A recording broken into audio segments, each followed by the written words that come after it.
One Zambia, one nation. It's 18 hours on TV2. Time now for the news. These are the headlines. Police in Lusaka have killed 4 suspected dangerous criminals in Cholera compound.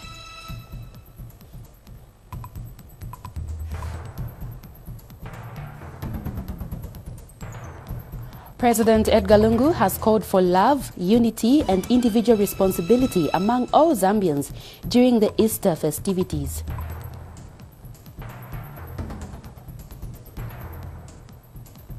In sports, the Zambian national football team has arrived in Brazzaville ahead of the Group E qualifier of the 2017 Africa Cup of Nations against Congo to be played at the Masemba Deba Stadium on Sunday. With the news in detail, my name is Joyce Yatovi.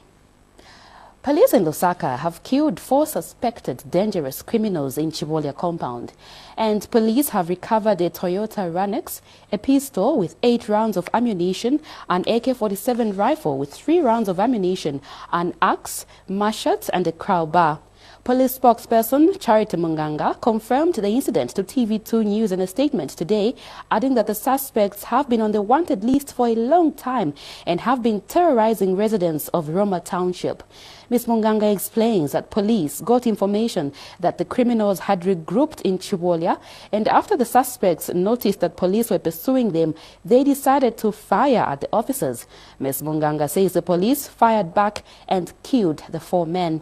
Meanwhile, Ms. Munganga says police are investigating a case in which a bullet hit through the ceiling board at Zambia Daily Mail offices. She says police have visited the scene and investigations have been launched in the matter. President Edgar Lungu has called for love, unity and individual responsibility among all Zambians during the Easter festivities. President Lungu says during a politically competitive period ahead of the August 11 general elections, all Zambians must use the sanctified occasion of Easter to spread messages of peace and avoid any irresponsible behavior that promotes violence and unnecessary acrimony.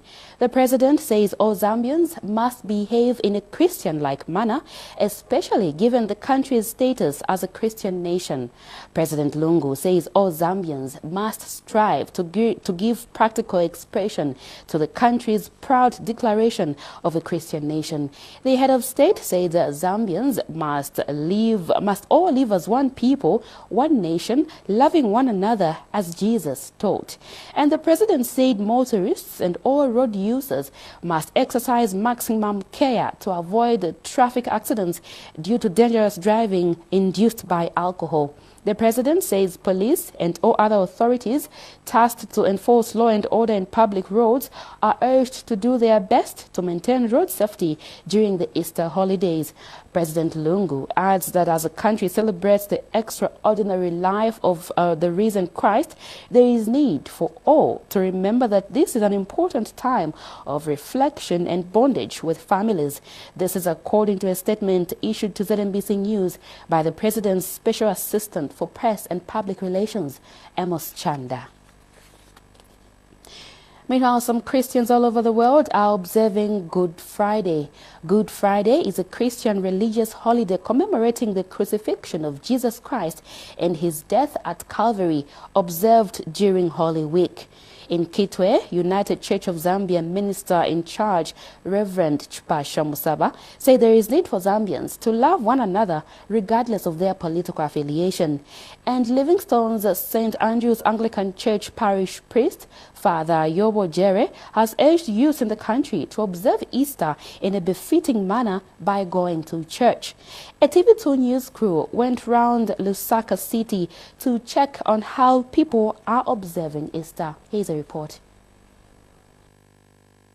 The mood is solemn, and this is what characterized the start of the procession of the way to the cross. Several Christians gathered along Kudu Road en route to Mtendere Catholic Church. This marks the start of Good Friday. It is a Christian religious holiday commemorating the crucifixion of Jesus Christ and his death at Calvary.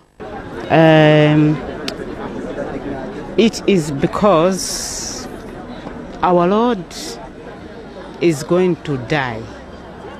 Then after dying, will receive the salvation. Ushku wotu kishefyo kwambila ifyo kwambila kwa bumi ifyo Yesu Kristo apitire mu machushi n'ifyo twashile kwata ubumi bupya. But this is another part of the celebrations.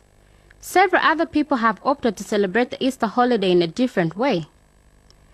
Celebrate Easter, you can enjoy, you can take your family. So celebrate that Jesus Christ rose from the dead. Apart from that, we enjoy ourselves, maybe having fun at the pub with my friends. Is the one that we are celebrating the death of Jesus Christ. That God has given us Christ, who came to give us Christ. Easter is a very important annual event on the Christian calendar. However, the most important thing is that all those celebrating Easter must do it responsibly and reflect. Wupe Kabuswe reporting for TV2 News in Lusaka. And just now, DWTV helps us take a look at Easter festivities in other parts of the world. World have begun marking the final 2 days in the run-up to Easter Sunday. Later today, Pope Francis will celebrate Good Friday. That's the day Christians believe Jesus was crucified, with a special Mass. Afterwards, the pontiff will lead a procession in Rome. Similar processions have been taking place from the Philippines to Latin America, where our next report takes us. It takes 100 men to carry the giant statue of Jesus on the cross. The holy procession here in Guatemala City winds its way through various neighborhoods. Its path is marked by colorful natural carpets. Volunteers from all over the city work on these rugs using sawdust, petals and even vegetables. A rosette is what we call the design in the center of the rug. We look for figures to form a type of collage, giving it vibrant colors. In Spain, thousands attend the various processions around the country. Like here in Seville, centuries-old Easter traditions attract religious believers as well as other onlookers and visitors. Seville holds the most important Holy Week procession in Spain. It features what are known as pasos, floats of lifelike wooden sculptures depicting scenes of Christ's final hours or images of the grieving Virgin Mary. On Thursday, Pope Francis began the Easter rites by performing a foot-washing ritual. Francis washed and kissed the feet of Christian, Muslim and Hindu refugees. It was intended as a gesture of brotherhood at a time of increased anti-Muslim sentiment following the Brussels attacks.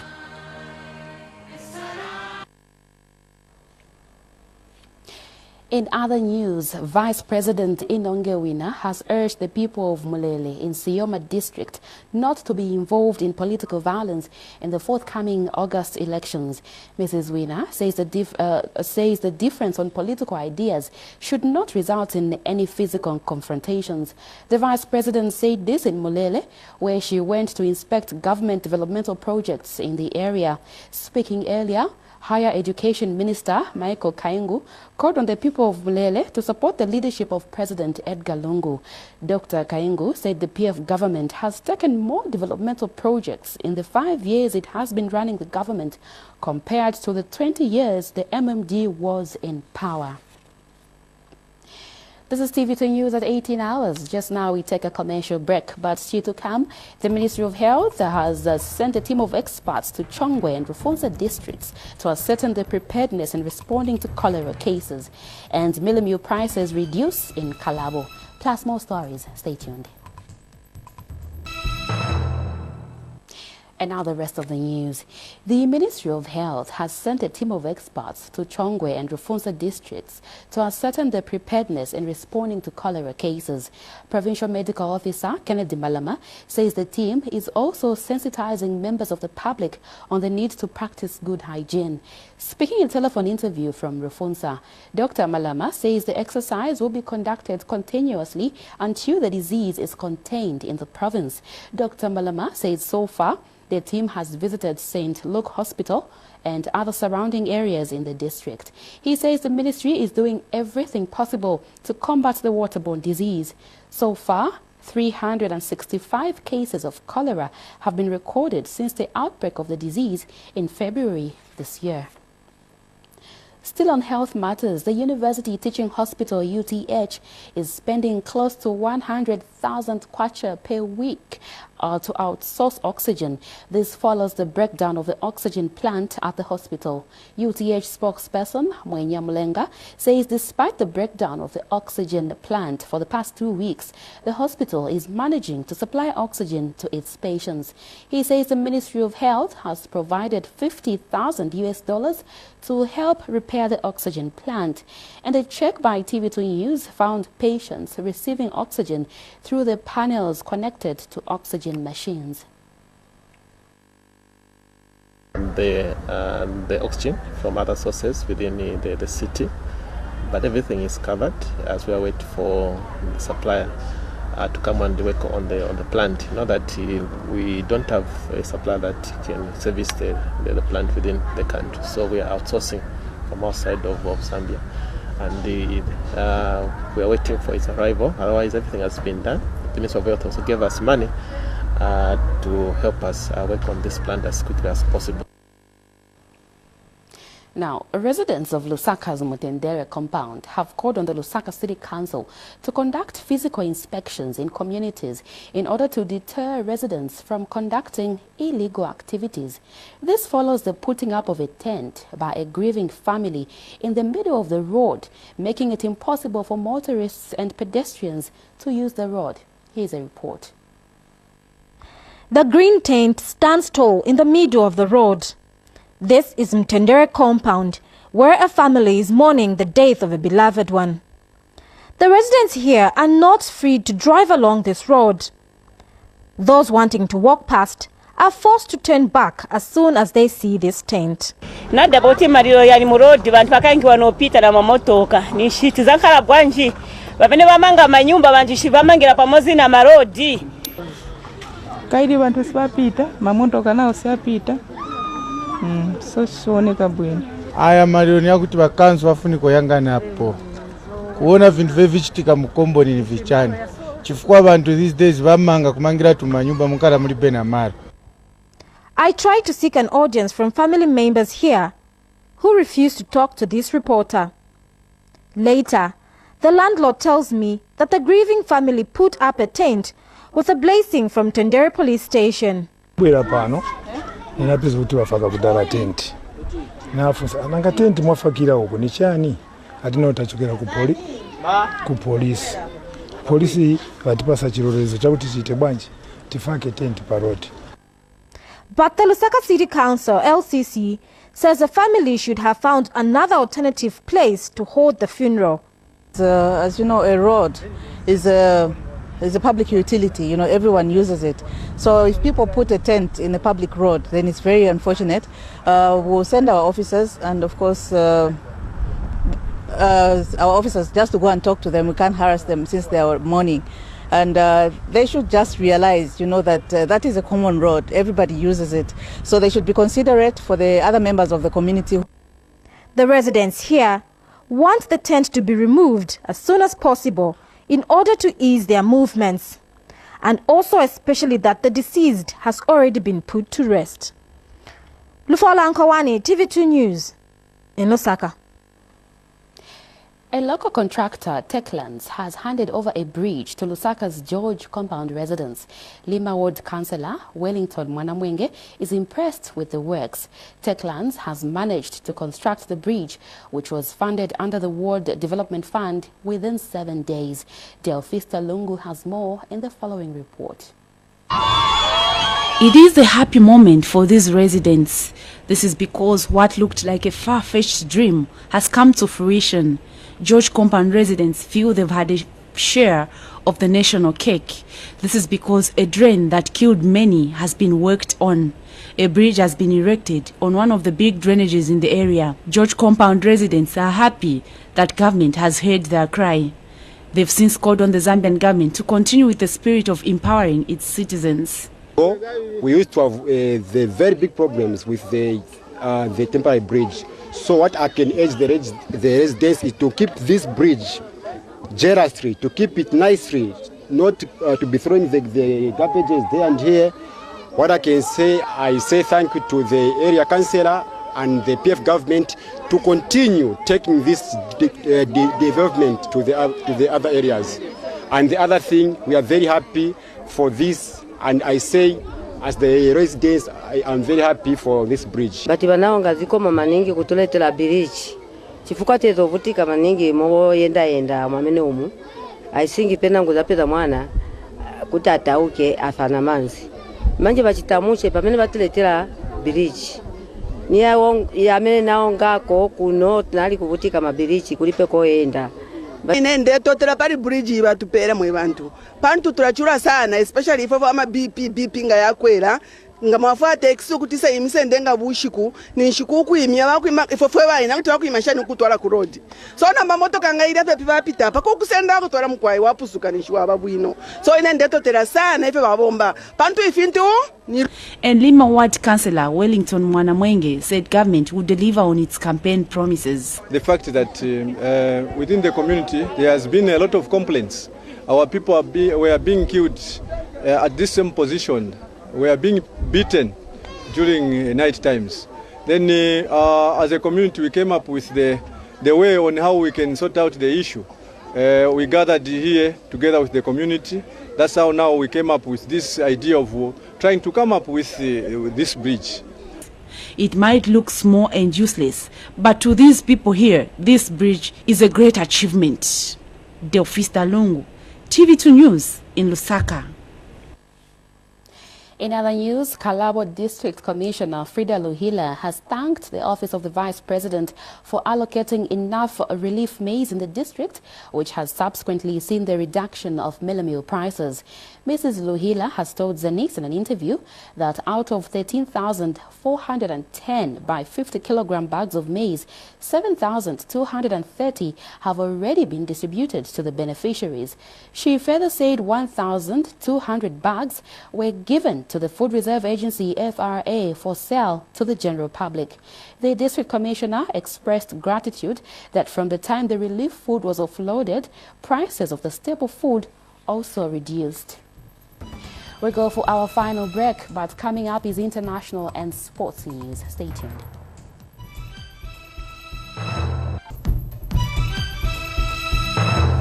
Thank you for staying with us. In foreign news, the U.S. has announced that it has killed a number of leading Islamic State IS militants in the past week, including the purported second-in-command. Defense Secretary Ashton Carter said that the deaths of Abdul Rahman Mustafa al-Kaduli and other members of the group's cabinet would hamper its operations. He gave no details about how Kaduli, an Iraqi, also known as Haji Iman, died. However, NBC News earlier reported he was killed during a raid by U.S. Special Forces in Syria on Thursday morning. In sports news, the Zambian national football team has arrived in Brazzaville ahead of the Group E qualifier of the 2017 Africa Cup of Nations against Congo to be played at the Masemba Deba Stadium on Sunday. The Rwanda air flight carrying the team touched down at the Maya Maya International Airport at 0844 hours Zambian time. According to the Football Association of Zambia FAS Facebook page, the team was welcomed at the airport by Ben Kosakana, the protocol officer at the Congolese Football Association, and has been accommodated at Ramada Hotel. 60 Chipolo Polo fans traveled on the same plane. Sports Minister Vincent Mwale, FAS President Andrew Kamanga, and scores of soccer fans have accompanied the team. Zambia will play Congo in the return game after a 1-0 draw on Wednesday this week. The Chipolo Polo will be without defense pillar Stopila Sunzu after he accumulated 2 yellow cards. And national team doctor Joseph Kabungo said the team is injury-free. But FAS committee member Lee Kawanu said the reception by the hosts has not been good.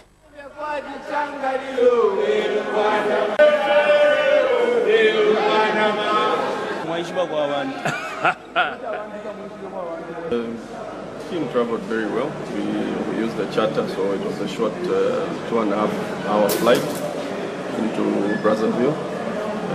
We were received very well at the hotel. Our advance party was there to receive us from the government, and we went through immigration. integration very quickly. I think no stress for the players. Our initial hotel was not up to standard, Safira.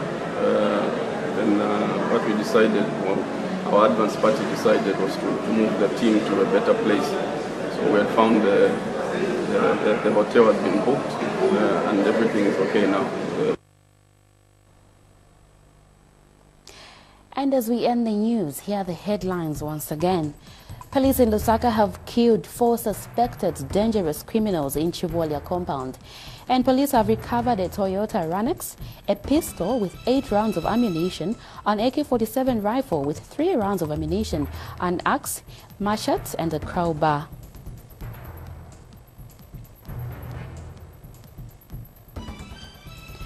President Edgar Lungu has called for love, unity and individual responsibility among all Zambians during the Easter festivities.